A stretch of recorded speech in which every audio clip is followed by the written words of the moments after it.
এটি নিয়ে আমাদের মধ্যে আক্ষেপ আছে, ক্ষোভ আছে, হতাশা আছে। তারপরেও আমরা সরকারকে সহযোগিতা করে যাচ্ছি। গতকাল জাতীয় সংলাপ অনুষ্ঠিত হয়েছে। সংলাপে যারা জবাব পেয়েছিল তাদের বক্তব্য ইতিমধ্যে আপনারা শুনেছেন।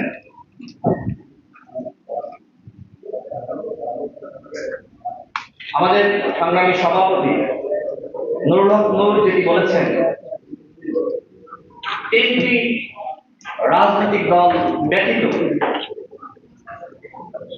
সবাই ডিসেম্বরের মধ্যে, এমনকি ডিসেম্বরের আগে নির্বাচনের দাবি জানিয়েছে। গতকাল সেখানে আমাদের মাননীয় প্রধান উপদেষ্টা উপস্থিত ছিলেন, ঐক্যমত কমিশনের সবাই ছিলেন। আপনারা জানেন প্রধান উপদেষ্টা তিনি বলেছেন একটি রাজনৈতিক দল ছাড়া সবাই ডিসেম্বরের পরে ইলেকশন চায়। তিনি আসলে স্পষ্ট করেননি কোন রাজনৈতিক দল, এটি আসলে স্পষ্ট হওয়া দরকার।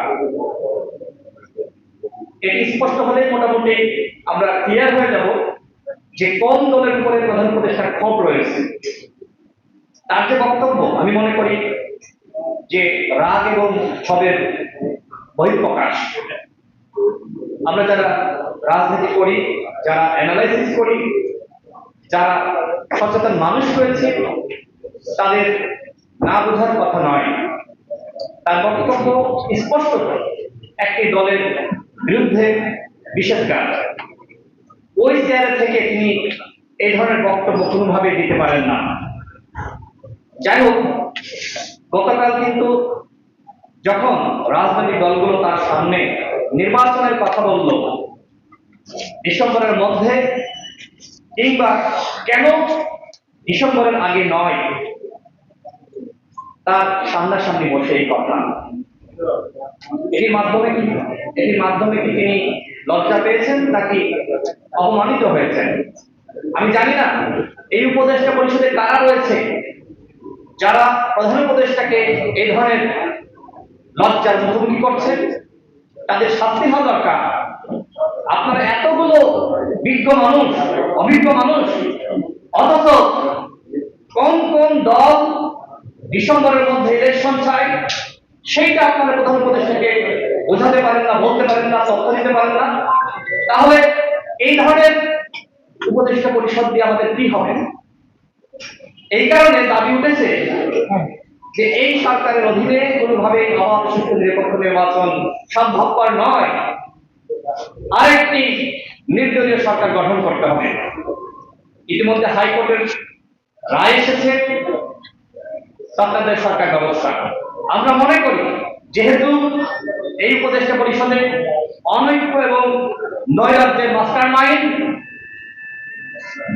তথ্য উপদেষ্টা মাহমুদ আলম রয়েছেন, দুর্নীতিগ্রস্ত উপদেষ্টা আসিফ মাহমুদ রয়েছেন এবং আরো কয়েকজন উপদেষ্টাকে নিয়ে বিতর্ক রয়েছে, যারা ছাদের মান্দানের জামিনের সাথে জড়িত, যারা রিফাইন্ড আওয়ামী লীগ গঠনের সাথে জড়িত। তারা যদি এই উপদেষ্টা পরিষদে থাকে তাহলে কি অবাধ সুষ্ঠু নিরপেক্ষ নির্বাচন সম্ভব? কোনোভাবেই সম্ভবপর নয়। যে কারণে আমাদের দল গণ অধিকার পরিষদের পক্ষ থেকে আমাদের সংগ্রামী সভাপতি নুরুল হক নূর গতকাল স্পষ্টভাবে জানিয়ে এসেছেন এই উপদেষ্টা পরিষদের পুনর্গঠন করতে হবে। যদি উপদেষ্টা পরিষদের পুনর্গঠন করা হয় ভালো, আর না করা হবে নির্বাচনের দাবিতে। শুধুমাত্র তথাকথিত নির্বাচন নয়, আমরা চাই অবাধ সুষ্ঠু এবং নিরপেক্ষ নির্বাচন। যে নির্বাচন হবে একটি আন্তর্জাতিক মানের নির্বাচন। সেই নির্বাচনের দাবিতে প্রয়োজনে এখানে যারা উপস্থিত রয়েছেন সমস্ত রাজনৈতিক দলের শীর্ষ নেতৃবৃন্দ, তাদেরকে সাথে নিয়ে আমরা একসাথে আন্দোলন গড়ে তুলব।